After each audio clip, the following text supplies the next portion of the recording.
Okay, and welcome to the week 5 content where we're going to be looking at processing and response.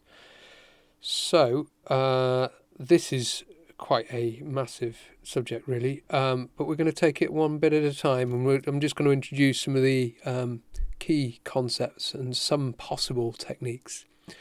So this is the point where we've sensed our data. So we've got our data coming into the system, whether that be via MIDI, via an audio signal, through a microphone, guitar pickup, video, all of that. And then now we need to do something with it. So we need to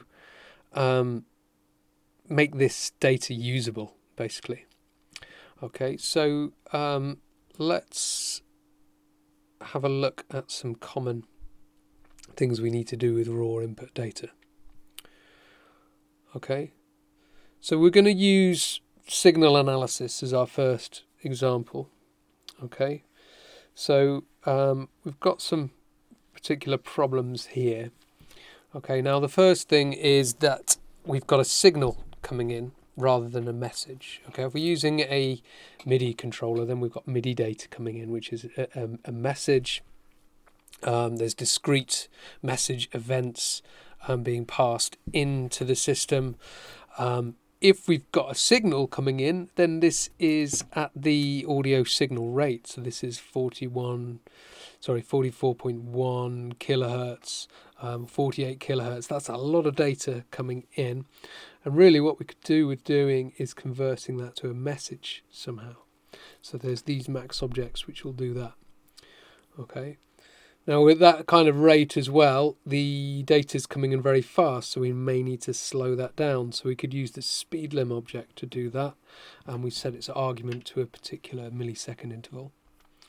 We might be getting some data values that are just completely not useful, so we want to get rid of them. We can do that using split. We might find the data's jumping about too quickly.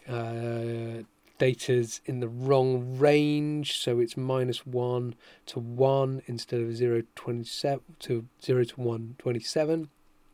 Okay, and so on. So we're just going to have a look at a Max for Live device that's in the project and see how we're dealing with some of these. Okay, so if you have a look at this Max for Live device here, let's open it up and we can zoom in a little bit and see it a bit better. Okay. Let's just take this one step at a time. So we've got our audio coming in here.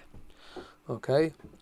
Now the first thing we're going to need to do with that, you see this is a signal, this is a number tilde box.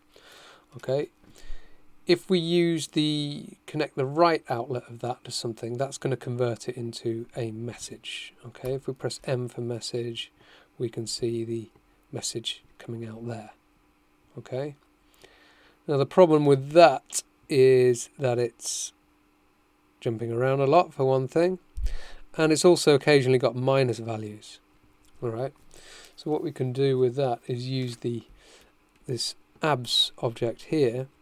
And that just gets rid of any negative values and converts them into positive ones. Okay, so straight away it's much more manageable. And that gives us this output here that we're viewing on the slider. Sometimes it's useful to use things like sliders so that you can visualize your output. This is a slightly different method over here. We're using pcamp, and this is recording the highest signal. This needs to be connected to a metronome, so it will only report when it receives a bang. Okay, so we're getting a metronome to output regular bangs at 50 milliseconds intervals, and that's giving us, because it's recording highest levels, it's giving us a slightly higher reading there. I should point out as well, because signals are within the range -1 to +1, and what we've done with abs here, and pcamp does that anyway, is it converts it to a range of 0 to 1. In the inspector for our slider, what we've done is made sure that it's got a floating point output, okay, so it can read between integer values, so floating point numbers, they're not necessarily whole numbers. and our range is 1, where our minimum is 0. Okay. Here is another method here using something called Snapshot.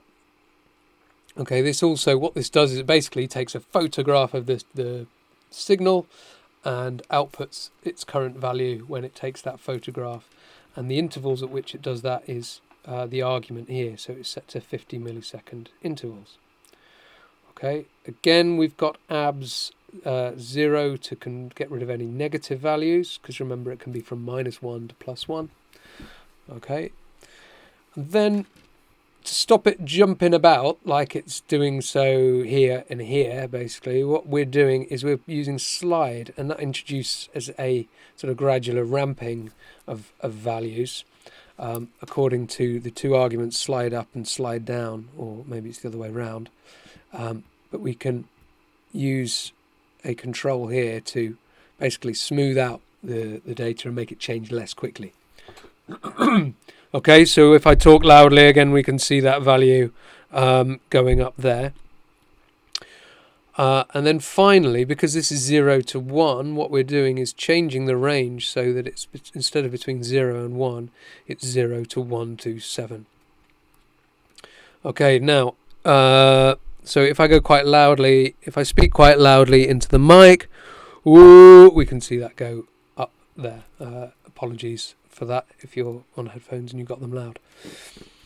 Okay, so that's that's much more usable then to control some other kind of parameter. Exactly how we map them onto parameters I'll come to later. The other thing that we're doing over here is that we're analyzing the frequency of the signal that's coming in.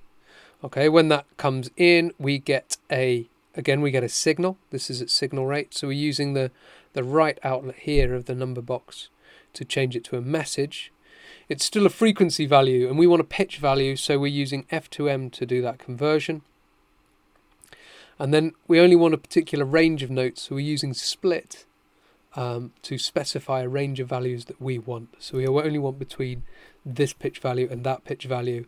Everything else will come out of this outlet here. Okay, so then we can get a reading of the detected pitches here. Okay, so this is how we convert raw input data into something that we can then use in our system. That's the idea of this. So we've covered everything that's in here. Okay, up to this point, which we shall do in the next value. In the next. Oh, sorry, no, we haven't done these 3. So we're going to do that in the next video.